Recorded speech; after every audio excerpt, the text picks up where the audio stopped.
Someday I'll have a normal date. A nice dinner, maybe a movie, maybe even some dancing leading to some making out on a sofa, or even something better. No murders, no kidnappings, no thefts. Just a nice, quiet evening out with a beautiful woman. Yeah, I'll have one of those dates someday. But today is not that day. These are the thoughts that flashed through my mind as I vaulted over the patio railing to the sidewalk a few feet below and sprinted after what looked like an ordinary purse snatcher. He was just a guy, right? Just a skinny little bastard in a dirty black hoodie, cargo pants, and black Chuck Taylor high tops. Average white kid with a scraggly little chin beard and about 3 hairs on his upper lip.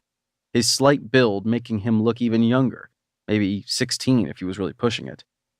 I saw him the second he came onto the patio and watched Sabrina take note of him too.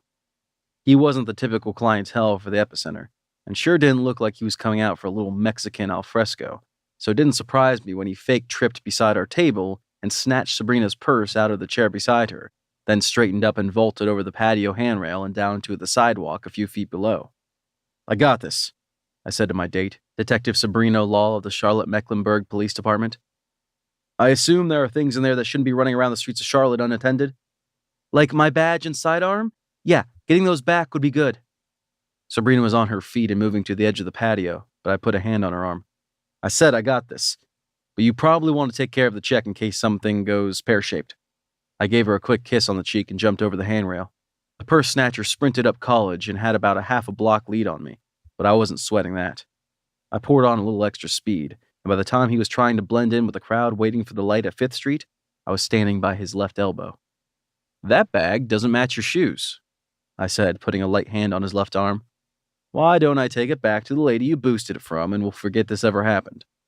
He turned to me, eyes wide, and twisted out of my grip way faster than I expected him to move, and faster than he should have been able to move.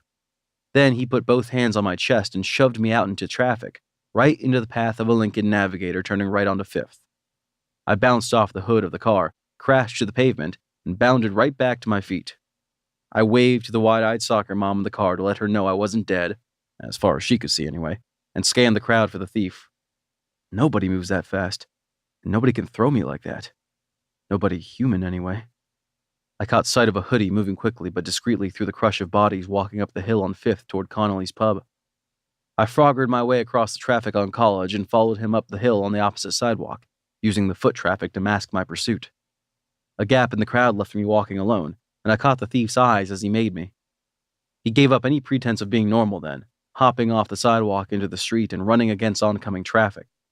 He wasn't too worried about cars, though. He simply leapt over any that came down the street in his lane.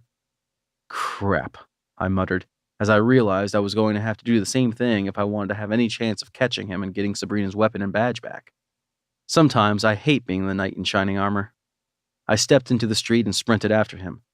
He sped up, but I easily matched him. If there's one thing I've learned in nearly 20 years of being a vampire, it's that I'm fast, even for a vampire. If there's another thing I've learned, it's that SPF 50 doesn't work for us.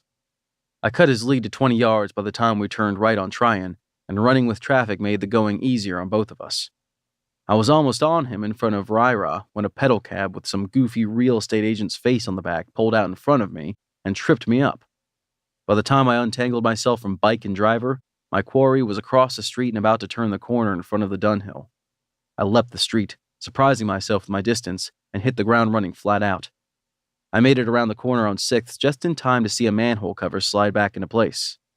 I came to a stop and looked up at the heavens. Sewers? Really? Vampires in the sewers.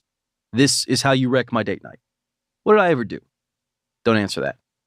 Fortunately, the Almighty and everyone else upstairs remained as blissfully silent as ever, and I walked down the street to the manhole cover.